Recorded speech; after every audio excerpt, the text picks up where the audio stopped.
Poor Allison. His name was Alistair. So what? That doesn't bring him back to life, does it? How did he even manage to get killed? Claire supposes he was electrocuted by lightning striking the water while he was swimming in it. That would explain the burns. Are you alright, Lara? I'm fine. Alistair's death is tragic, but it should not delay us now. How can you say that? He was a close friend of yours. There is so much more at stake at the moment than the life of a close friend, Darcy. We have to move on, or who knows how many other people will lose their friends and family. She's right. When will we be leaving for Japan? You won't be leaving for Japan at all. I want you, Darcy and Claire, to fly back to London and keep an eye on our friends, just in case Natla or Claudia is planning something. Tom, go and talk to Anaya about your dream. If we're lucky, you are right about that Princess Heart theory. What about you? I'll make an important phone call.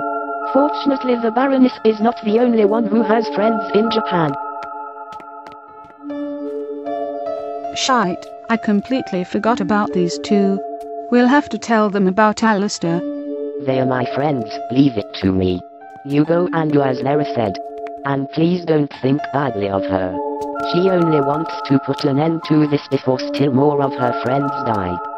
But Alistair was killed by a lightning strike, not by the hands of our enemies.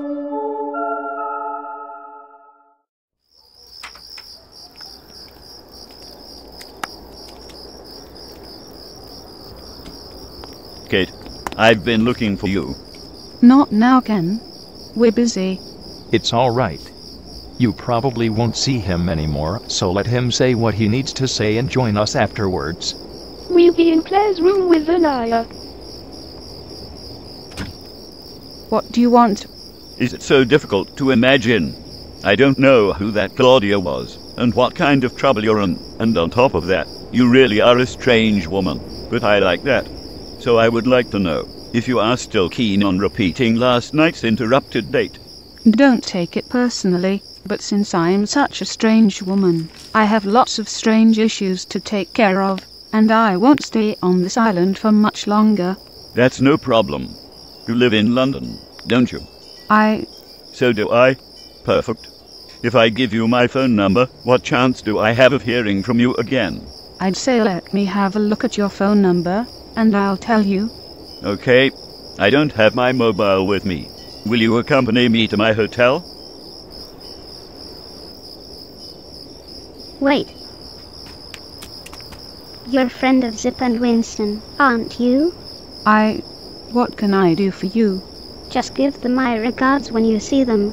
Huey and I will be leaving this island in 2 hours, so I probably won't see those two nice guys anymore.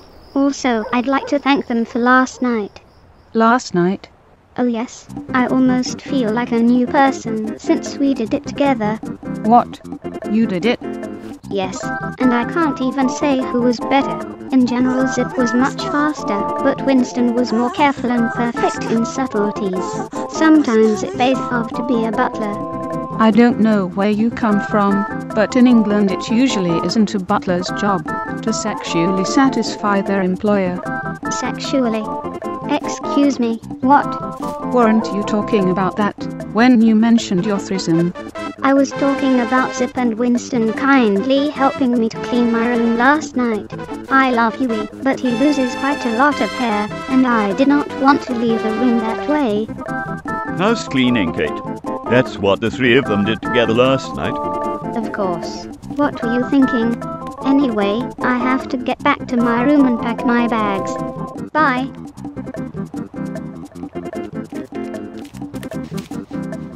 You were actually thinking they had sex in the girls' room. Shut up. As if you had thought something else. There's no way out, Kate. You always accuse everyone of being a pervert, but in reality it's just you and your dirty mind. Stop it. Kate the pervert. That's enough. I won't accompany you to your hotel. What? Wait. Come back. No. Don't be such a party pooper. I was just kidding. Why? I don't get it. Right from the beginning I thought Alistair's life was the price I had to pay for saving my friends. Then Amanda died, and I thought she was actually the one who had to die for the others. But now both Alistair and Amanda are dead. How is that possible? Think twice. What did I tell you about the new laws concerning life and death? You told me that there would be a victim for every third person I revive by traveling through time, but you seem to have changed the rules once again, because I only saved 5 people, yet we have 2 victims. Wrong. You saved 6 people. What? No, that's...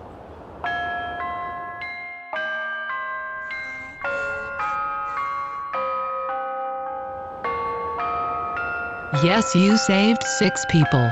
Do you regret what you've done? Would it have been a wiser choice to let the baby die and save Amanda or Alistair instead? How can you ask me such a question? You don't need to answer.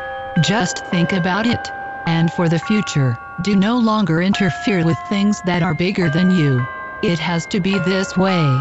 One day you will understand why.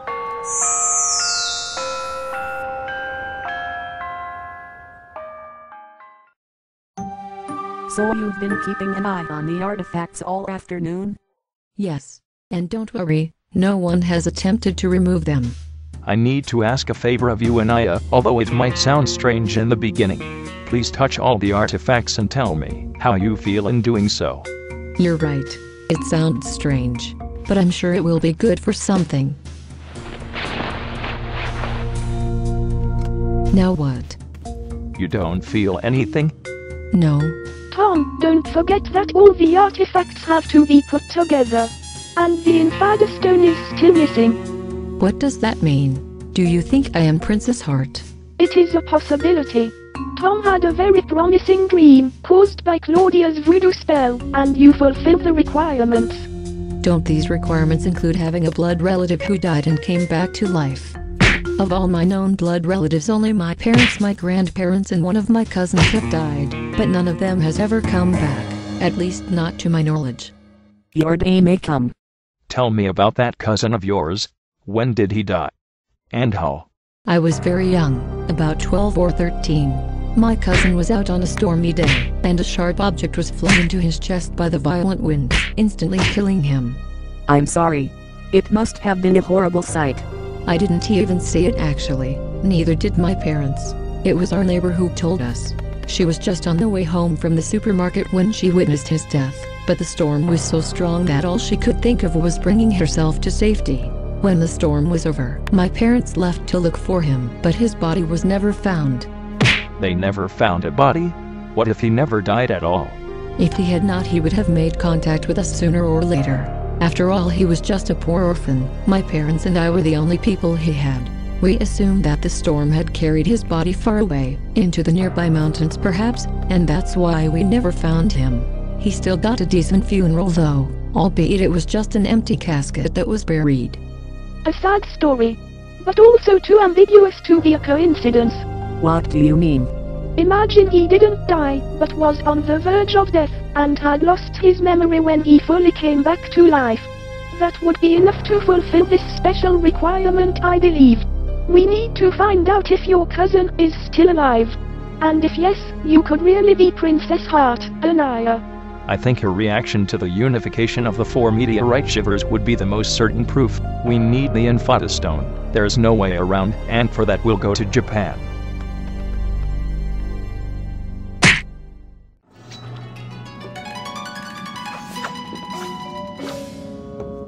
Excuse me, Miss Nishimura has requested an audience with you.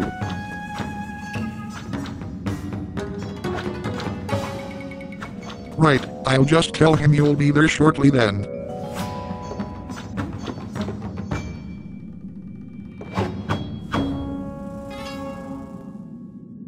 So you are absolutely sure, Laura? Not at all, to be honest, but it's our only hint. We have a common enemy, Nishimura. Let's fight her together. A reliable source recently told me there might be an assault on our base in Inodakimura within the next few days, and it is of course thinkable that the Baroness is behind it. So I'm going to meet her friend Takamoto and ask him about her whereabouts. Good idea. Listen, I'll ring you back later, okay? Alright, till later then, Nishimura-san. I need a drink. You wanted to see me. Well, you heard it. The Baroness might be planning to disturb our little party tomorrow, and I want you to make her henchman feel at home. Permanently. When will my debt be paid? As soon as I tell you it is. I promise we'll talk about it, but first the spy must die.